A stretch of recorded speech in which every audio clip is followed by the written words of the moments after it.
Hey there! If you ever wondered about replacing your Crosstourer exhaust for LeoVince, it ain't much simpler. The LeoVince exhaust is smaller, lighter, and it will even fit with your central stand.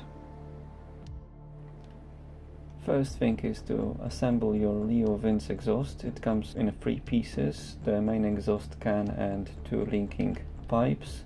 Linking pipes are held together with springs.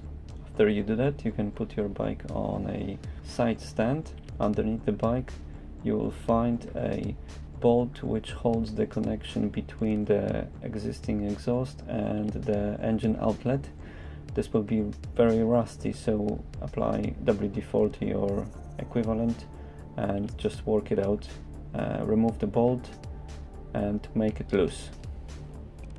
After you do that, undo the bolt that holds the exhaust can to the passenger's foot peg.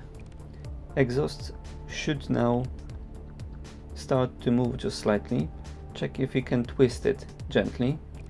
If it does, extend the central stand and start twisting the exhaust left and right, left and right. It should eventually slip off the engine outlet. After you do that, you're ready to go and you can install the new exhaust.